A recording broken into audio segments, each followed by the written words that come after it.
Ten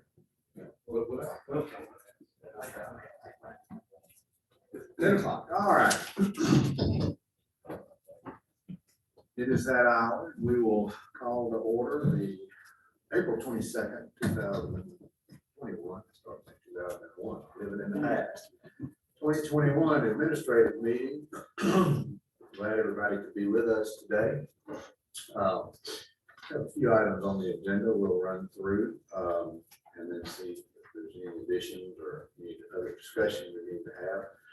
A couple of announcements. I want to remind everyone that this coming Monday is a state holiday. State and county offices will be closed. So our meeting that would normally be scheduled for Monday will not take place. It will be on Tuesday. So if you normally come to our meeting after the admin meeting, don't come on Monday. The building will be locked and you can't get in. So we will be here Tuesday for our regular meeting, or these gentlemen will be. I will be out of town next week, and acting chairman Harvey will be in charge between Saturday and Saturday next week. So anything falls apart, call me.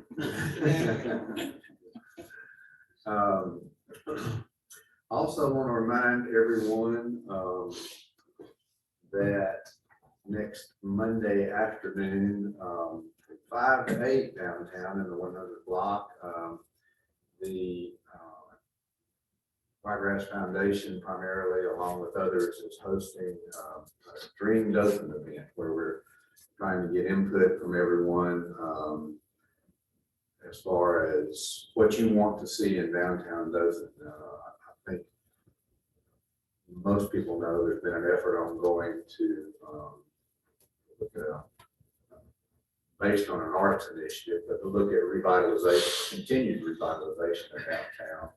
This is a big part of that, to get public input. We encourage everyone to spend a little time downtown Monday. There are going to be activities, I think, and I think it'll be a fun event. And like I said, it's from 5 to 8 in the 100 block of Foster Street, and the street will be blocked off. And encourage everyone to take part in that event. Any other announcements from the commission? Commissioner Hearing is participating in a Wiregrass Angel House event. Any other announcements?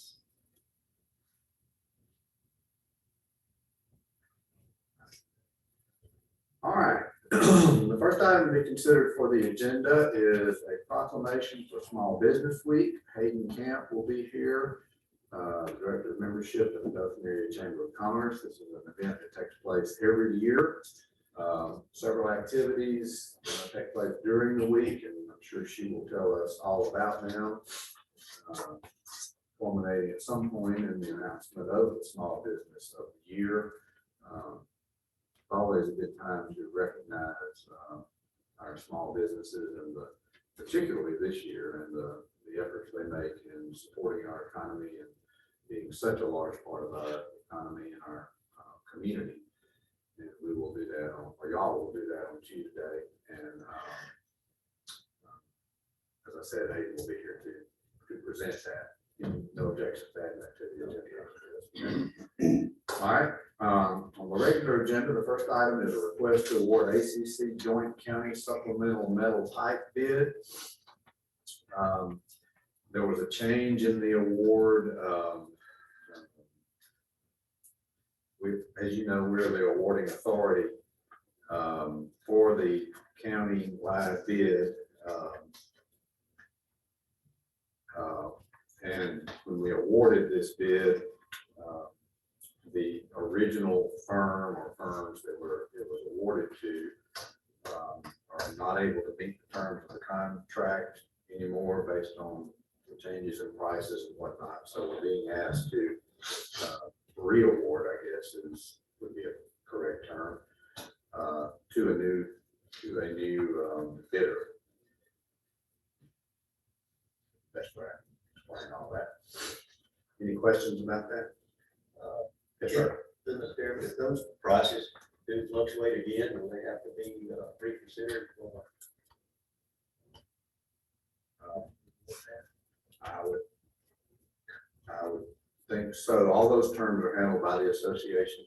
You know, we just do the awarding whenever they ask us to. So I would think so. I would think if any bidder in any of the commodities that are bid were unable to provide what they bid on, then they would fall back to this situation, just like we would if we had a bidder who couldn't meet, that performance. Yes, it is. Thank you. And this is done annually, so I think this comes up in the fall, so this won't be for very long. Okay. All right, any objections to adding that to the agenda, or any other questions? Okay. Number 2 is a request to approve emergency expenditure from the capital replacement fund for repairs at Road and Bridge. Sean, would you like to tell us what those repairs consist of? I remember seeing something. It's not much to it. It was there's two pieces to this puzzle. One was at the bottom of the roof line. It's all structural problems, but it had to do with the original design of that building had an internal gutter that you couldn't see when they got up there and started tearing the roofs off. That original gutter was rotted out. Well, there's nothing to support the edge of the roofing. So we said, we need to do something there. And then up at the top where it meets the wall, the building is actually missing a structural item to support the wall panels. So we want to put the structural purlin back in, so that'll all be the way it's supposed to be. It's just the original design of that building when it was old. But when they put the roof over the top of that gutter down at the bottom, you couldn't see any of these things. They couldn't foresee this. So we'd like to put the structural pieces, fix the bottom end and do the structural top. Get that thing right, since we're putting a large investment in it, and we're talking about not doing this again until long time from us. Hopefully. All right. And we viewed it as, so I didn't send you the piece they sent us, but we were going to try and take it out of the capital. Because we viewed it as a separate item, not part of the roofing. It's actual the framing members. If that makes sense. So we don't want to confuse the bid process. Any questions for Sean regarding this request?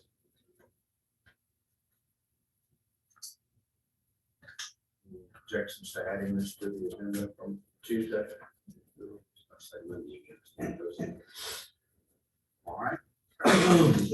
Number 3 is request to award a bid to replace a tray washer and exit table at the jail to the lowest bidder meeting specs. I'm assuming that's in the having to do with the dishwasher. That is. Right. That's a good bid. Pretty self-explanatory. Those are parts of the dishwasher. It's not the whole dishwasher, it's just parts of the dishwasher, I'm assuming. No, it is the whole. It is the whole. The whole dishwasher? Yep, and there's a table that ties to the back of it. Right. That allows the trays to exit the dishwasher. That was some good life out of that dishwasher. That was a 2005. 15 years. So this is to replace the entire dishwasher. Okay. Yeah. Tray washer. Because it's not really a dishwasher. The jail has trays, these plastic trays they eat off of. So they're like insulated trays. Yeah. And they put them, so it's a tray washer. That's just really technically.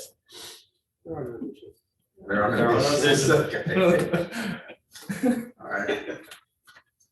We learned something new every day. Okay. So replacing the tray dishwasher. 3 questions. Expensive dishwasher. Yeah. Dishwasher. Was this budgeted? Yes, it is. It was in that capital funds. Okay. The one. All right, any questions about this? Any objections to adding this to the agenda? All right. Okay, item number 4 is request to enter into an agreement with Poly Incorporated for design of a fiber loop to serve Houston County Sheriff's Office. Thank Brandon is here along with Mr. Rafferty. Between the two of them, maybe they can answer all the questions we have about what we're doing. James, you can start. Come on up too. Just as background, as you all know, we, or you may not know, we consummated the final closing of the 5-star building and all the property exchanges last, what, Thursday? No, Wednesday, yes.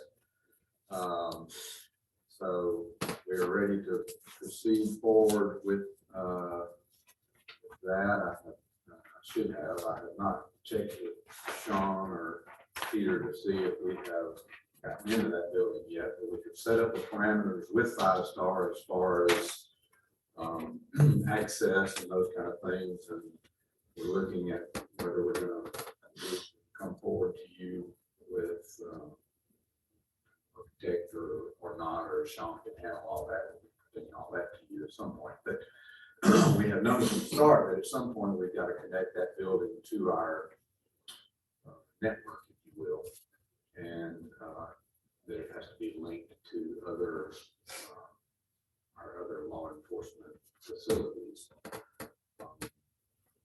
What it says on the agenda is that we need to create a loop. Major Rafferty has been in communication with Brandon and Polly, and they have had some discussions, and I think now that we own the building, we're ready to move forward because it's going to be a lengthy process. We have, just for the record, I think our estimated time to get into the building, which is going to be determined by 5-star building a branch behind us here, will probably be February, Marchish of next year. I'm not safe based on what we heard Peter saying that. Which sounds like a long time, but you know, get to be our age, well, not you, but when you get to be our age, that time frame, that time frame goes really quick. So we need to get moving on this, and so what I asked to do is to split this into 2 parts. First, today is what you're voting on with the agreement with Poly to design the loop. Once you get the design done, I assume we will bid it out or whatever it ends up the design being.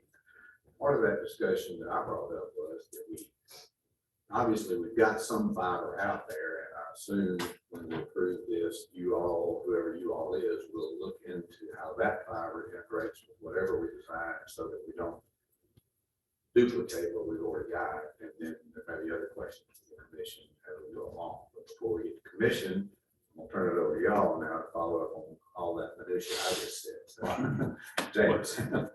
The most of your fiber that's in place, that's serving most of your facilities in Dothan, Houston County is 1 gig.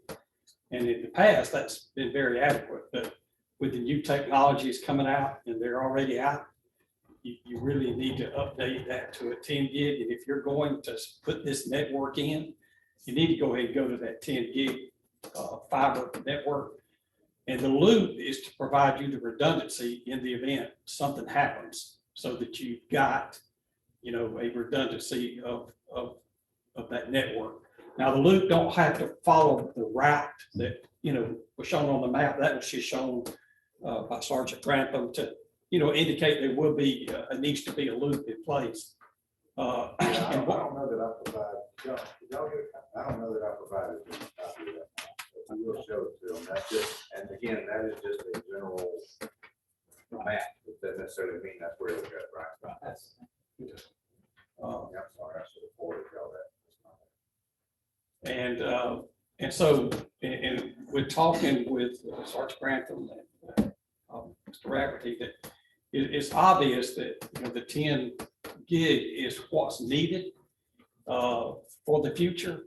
And then as that equipment is upgraded for all your buildings, the jail, E911, the new five-star building, and even the county towers could all be connected. And you will have the latest, fiber technology available. It's just then up to getting that equipment and control equipment in the buildings up to speed with that.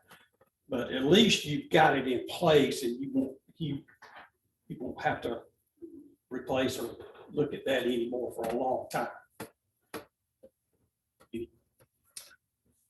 We looked at 1 gig. I talked to Mr. Brandon. All our stuff we got now is antiquated. It's 15, 17 years old. And going forward, the new equipment that we're looking at for the five-star building, the 10 gig route at this point, while we're going into it, would be the best route. It's the latest, everything, all the equipment, everything would talk real good. The speeds are a lot better within the ring. The redundancy, if it goes out on one side, we can pick up on the other side. And so while we're doing it, that's just the best route to go. We're currently, right now, we have a break in the, if we have a break in the fiber optics, we're down and we're at the mercy of whatever company gets contracted to put it back up. And this way with the ring, it'll backdoor all the way. We should never lose unless we get hit in two places. That'd have to be something major, I would think, to do something like that. So this would connect the new building and us, the courthouse. It would be the five-star building, communications, 911 center, the jail, and then So right now, the way it's mapped out is it would go from the five-star building to E911, E911 to the jail, and then from the jail back around to the SO, to the five-star building. I guess if any time during the future, say the admin tower or whatever other county offices, if they needed to be within that ring, could always plug into it.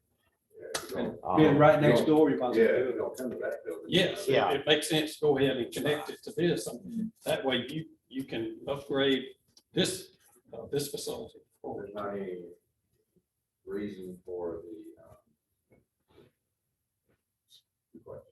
there's not any reason for the courthouse to be connected in that range.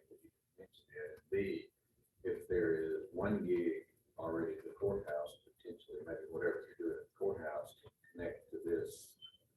It's already doing, and 1 gig is enough for that. We've talked about that, because the courthouse is tied in with us right now, or we're tied into them. It's a lot of stuff intertwined right now, but that is an option. Leave that tied in, Yeah. and it would just bottleneck down to a 1 gig, but Well, yeah, what you do with the courthouse, 1 gig may be enough. would be one gig seems to be sufficient for that right And our now. design will include whatever it takes at the building, or it's just a plug into. All right. Questions, Commissioner Harvey and I guess my question is, I guess first of all, exactly explain this, what does a loop, what does it do, and how does it coexist with the 1 gig of fiber that's already in place? Well, you could connect the 1 gig network to it. And the redundancy just allows, like Mr. Rafferty said, that in the event something happens, you've got, with that loop, you still have continuity between all the buildings. We don't lose our service. You don't lose anything. So basically, if a vehicle hit a power pole and took out one side of the fiber, we could still work off the other side. But we hope that most of this fiber can be put on poles, but we've got to get pole permits. It can't be put on poles. We've got to get, if it's on another railroad, you got to get railroad permits, highway permits. So, there's permitting involved. Avoid the railroad if possible. I completely agree. I've lived through that for years and years, dealing with the railroad company. So that might not be possible. And you're correct. And we're looking at approximately 6 to 9 months from start to finish, once we get this actually going.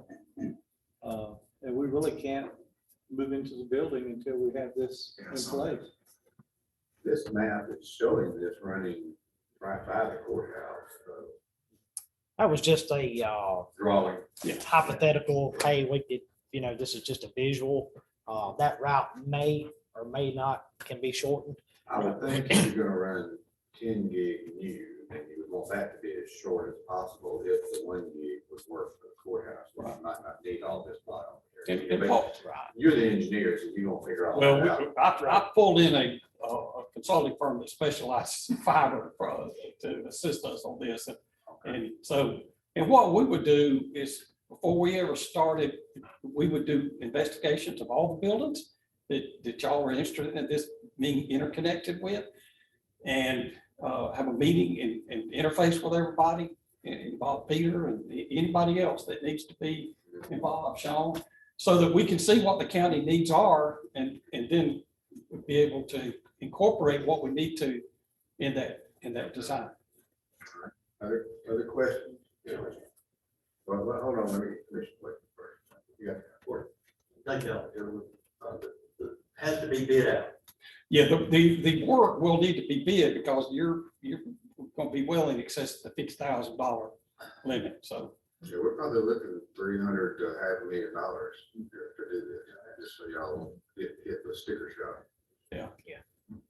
Easy. Who was actually would be the contractor would do that? What entity is out there that does that particular type? It's probably very similar companies that do work with Verizon, Comcast, and those kind of companies. It would be those kind Or of. it could be a local. Yeah, it could be, yes. But you'll have a project manual with contract documents, the technical specifications, a set of plans that shows them the route, what they've got to do, if whatever they mess up, if they have to do any directional drills, they have to make those repairs. So, it'll be a detailed set of plans for the project. Yeah, they'll have to do bid bonds and all the normal stuff. Yes. I mean, it'll be a public works project, so it'll be just normal. I mean, Peter and Press, I'm sure will make sure we do all that. Right. Stop it, Bill. Hey, we're going forward with the ready. No, that's right. All right. So, yeah, so I have a couple of questions. I know we spoke, this was Thursday, and in my mind, when you were talking to me, I was thinking fiber actually in the building. So I didn't know we were talking about a loop system. You may have said that, that's not what I heard, that's not what I heard, that's on me. My question is this: why do we need our own proprietary loop system? What systems are going to be using this fiber network? Sheriff's office, jail, what we have at the courthouse, comm center. Right now, we're piggybacked off of Dothan. We're at their mercy. Something breaks, we're down. But what systems, like what actually, what information is? All our computer systems, be it every computer that's every computer that's in all patrol units, everything that talks back to the SO, that talks over to comm. Right now, all that stuff's integrated. It's just we don't have our own, and so when Dothan's down, we're down. We're just at their mercy, and we don't have our own stuff or as a county. I And guess what I'm getting at is why can we not use the publicly available infrastructure that's already out there? That's Like Troy Cable. like Troy Cable, now we use, I believe, if I'm not mistaken, we use Troy Cable's internet. Troy Cable has one. They sent me a lease option. Their lease option was at a 1 gig speed. It was a 5-year contract. And after I got through totaling everything up, I said, my gosh, in 15 years, we could have just bought our own, and who's to say after 5 years that they're going to keep that contract price? Who's to say they don't go up on it the next 5 years? We have to re-up. And so by the time we keep spending all this money, we could have just bought it and been done with it. And it's at a reduced speed. We're already running at reduced speeds now, which causes a lot of issues. So if we go to the 10 gig with the equipment that we've looked at purchasing for the new 5-star building, I think it'd be fair to say one and done. I know they'd still be using it when we were all gone. It wouldn't be something that we had to just keep patching and fixing and working on as we went. But all of our systems would work off of it. So there's no security considerations, it's mainly to save money. Well, the security that's within the new equipment that we're gonna buy, the security with it being in our own ring, on our own network. Yeah, there's security advantages to it, but the biggest advantage to it is we'd be updating to the latest. Our equipment would be better, our downtimes would be less, and ultimately, the hit up front's the cost, but we would pay more cost over years leasing into Troy Cable at a slower speed. What was that speed? It was a 1 gig. And we wouldn't be doing anything other than what we're doing now. We would just be tied into their ring, and we'd be at their mercy for everything. So, we got 1 gig speeds now. So we're not upgrading. We're just paying money to lease. So they wouldn't entertain upgrading their speeds to accommodate? That was the offer they sent me. And I could be wrong. I don't know. I have to check that for y'all. And they might have a 10 gig, but if they're going to charge us what they were going to charge us for a 1 gig, I can only imagine what their 10 gig would be, or if they would even let us tie into their 10 gig. But then again, we're at their mercy as well. So. Commissioner? With this projected cost of 300,000 to 500,000, is that without preliminary plan and written, or the survey that y'all have been looking at doing? Is that just the 1 gig, or how did they arrive at those figures? I talked to Mr. Brandon. I also had reached out to another engineering firm in Montgomery several months ago, and you correct me if I'm wrong. And I'm new to the fiber ring thing because I ain't never had to build one. But yeah, pole attachment agreements, you have CSX agreements, you have all these different agreements, and then pole testing. The fiber itself usually runs, from what I understood back then, $12 to $25 a foot. Okay. So I don't think you're going to save a lot of money in what I've learned.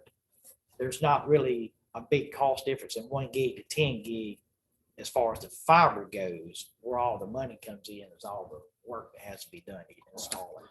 Yeah, that three to 500, I told Mark, I said, when we did this estimate, based on things that I have seen, cost increases I've seen in the past 6 to 8 months, I told him I wanted to bump that 300 up some, because I'm looking at projects 2 years ago that we're looking at bidding now that have doubled in cost.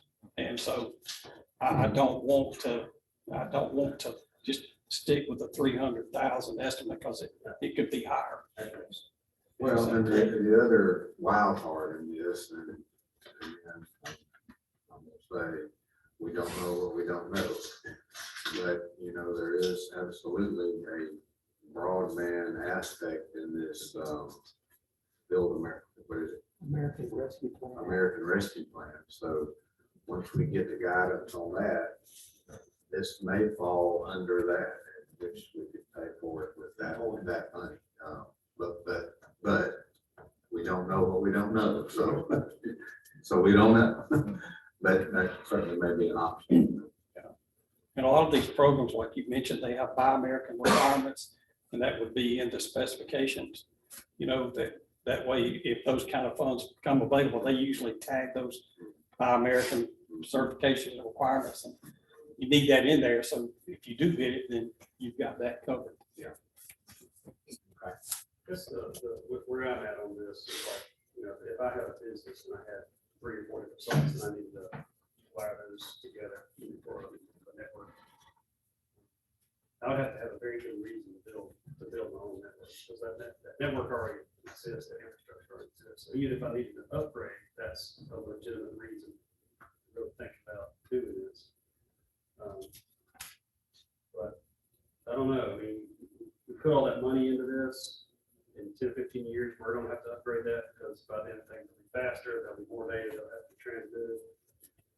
And like Troy or whoever, just using Troy's example, they're gonna constantly be upgrading their network.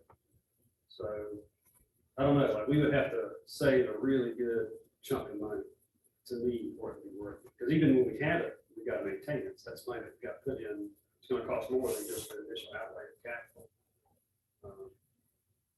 We would have to save money. Then, of course, you got aggravation. If something goes down, potentially dead in the water.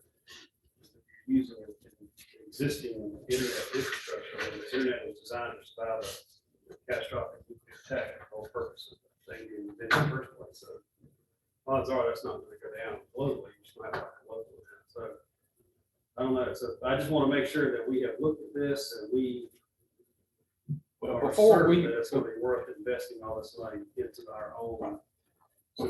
before we proceed with a set design, we will investigate and know everything that's available and their capacities.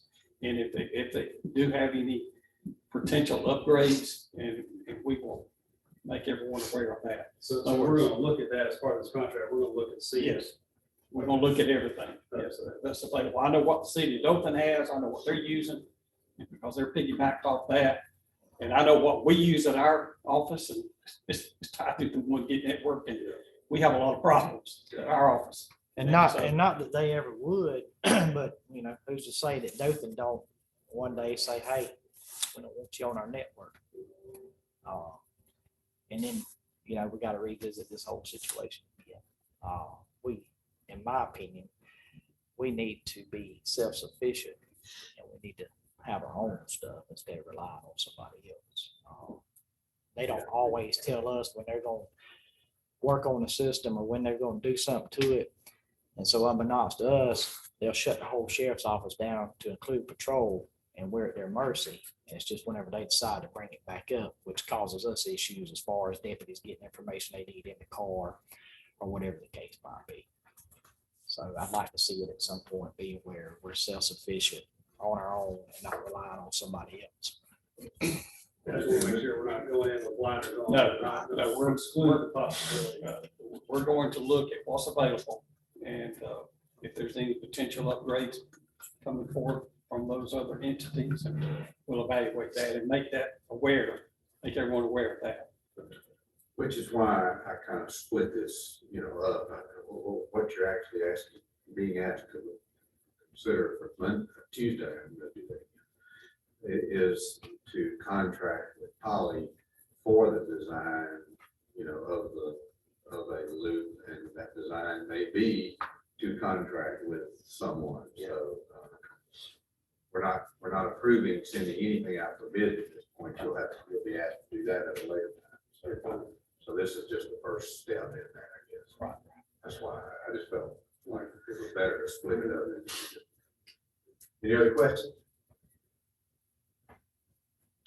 Sean, you have a comment, I think, or question or something? I was just gonna say, in relation to Commissioner Shute, the thing I don't see that we're looking at here, it's not my square anymore, but IT, the other IT needs to be brought in because your phone systems are on that loop. We don't host our phone solutions. The county doesn't host their phone systems. The phone systems are part of that loop, that fiber loop. And your internet and your county internet or county services are through that fiber loop. The answer to your fiber question, at least 17 years ago when we built that original loop, you have so many pairs that you can use in that fiber, so they probably will build it bigger. But the reason you don't want to use contractors from the outside is they don't, you're right, they upgrade their network, but they don't upgrade their infrastructure. The infrastructure, if you put your own fiber loop in or they put their own fiber loop in, they only let it go as long as that cable lasts, if that makes sense. Eventually it's going to wear out. It's going to get sunrise from it.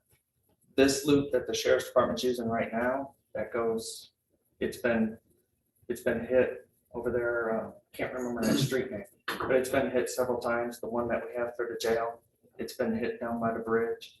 So it's in, the loop that we currently have has had splices put in it, being repaired. And, but I just offer that you should include IT, because their phone systems and stuff, there's other pieces that he could use to really, the whole county. Good point, good point. Good point. James, you. Yeah, and that's, we had planned to do that, to meet with everyone on this, because I think that's important. That way everybody sees the whole picture.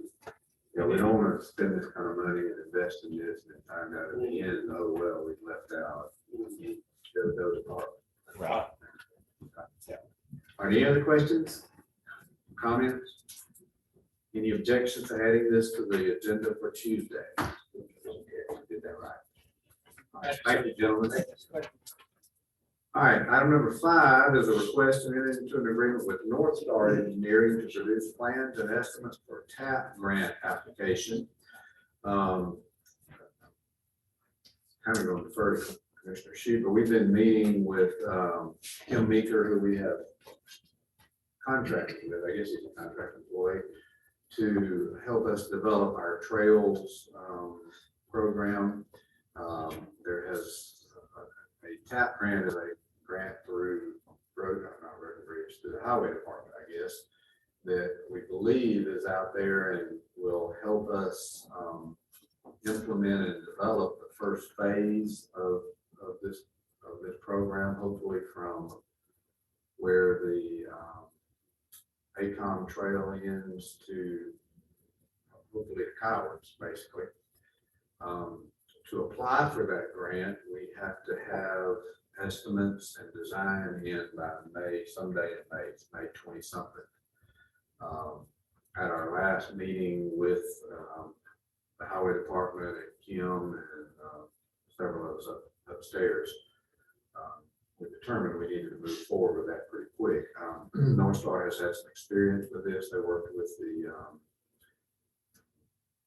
Trails program, and they're actually working on one right now. So we want to get them to, Road and Bridge obviously does not have time to do this, particularly by May 20th. So contract with them, our department has already been in touch with them, and Kim, and they're all working together on this. And this is just to formalize the agreement with North Star to have those plans and that estimate ready in time to submit that grant. That's all right. Said it all right. Any questions? There's nobody here from North Star. Philip Santora is out of town, but I will see if we can get him here for Tuesday, if you all would like to answer any questions regarding what they. Howard, would you do that? See if you can, if you communicate with him, or it doesn't have to be Philip, it's somebody from North Star here, and we would need an agreement with them, written agreement, whatever. Any questions about this? Y'all all know what we're doing, but I just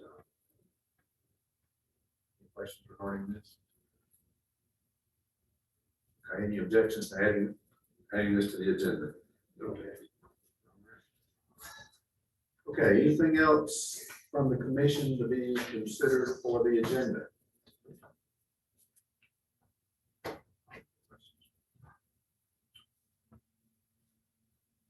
All right, we have one privilege of the floor that wants to address us this morning, and I would call Mr. Kevin Blake to the microphone at this point. Appreciate you adhering to our new privileges of the floor policies, and at this time we will give you 5 minutes to address the commission. All right, thank you, Mr. Chair. Good morning, members of the board. Thank you for extending privileges of the floor. I want to address the board on a pro Second Amendment resolution I presented back in March to some of the members. Your secretary mentioned to me on the phone that the board already supports the Second Amendment, so no action is needed on behalf of the board. However, the fact that the board are staunch supporters of the Second Amendment presents us with an amazing opportunity today. Our goal behind this resolution is simple. Recognize Houston County as a Second Amendment sanctuary county. And in doing so, you will send a positive message to your colleagues in Montgomery, who are already right now, as we speak, taking a valiant stand to safeguard the gun rights of Alabamians across the state. This can also have a very positive effect on surrounding counties as well if they choose to follow in your footsteps you later today as trailblazers. In Federalist 85, Alexander Hamilton said that the people can safely rely on the disposition of local legislators to erect barriers against an encroaching national authority. Sorry, I lost my spot. While the foundation of government begins at the local level, I do recognize that there are certain barriers in the way of that, such as the preemption clauses. And of course, the 1901 Constitution of the state of Alabama has removed the ability of the county to act under home rule. But I'm not asking you guys to pass a law or statute, rather a resolution, which would in no way violate any of the requirements under the law that you're currently subjected to. Fact stands that well over 1,200 counties across the United States have taken a stand by passing resolutions or code ordinances to protect the Second Amendment in their jurisdictions. Some are home rule while others are political subdivisions like we are here in Houston County. Either way, the legal precedent exists and is in your favor. In a famous naval battle during the Revolutionary War, a British frigate decided to take on one of our smaller ships. The frigate was almost 3 times the size of the American ship. When the British demanded our surrender, the captain aboard, John Paul Jones, famously said, "I have not yet begun to fight." Against all odds, intense cannon fire and extreme pressure, this is the true American grit and dedication that has formed this great country. Our county, our state, and our country need more types like John Paul Jones today. Regardless of the possible political pressure or backlash that this board could face, playing it safe is not a winning strategy. You can have the credit for passing the resolution I presented with you guys back in March. The sole purpose of government is to protect life, liberty, and the pursuit of happiness. While as sitting through this board meeting, I can see your jobs have become much more complicated than that. The basic form of government goes back to safeguarding those 3 objects. Today, we live in a political age where words are often meaningless, but action is significant. Please take a stand like John Paul Jones and make Houston County a Second Amendment sanctuary. Thank you for your time, Mr. Chairman, and I'll be happy to answer any questions. I'll yield back my time, sir. All right, thank you very much. Appreciate you coming. All right. We will stand in adjournment until Tuesday, when Acting Chairman Harvey will call the meeting to order. Thank you.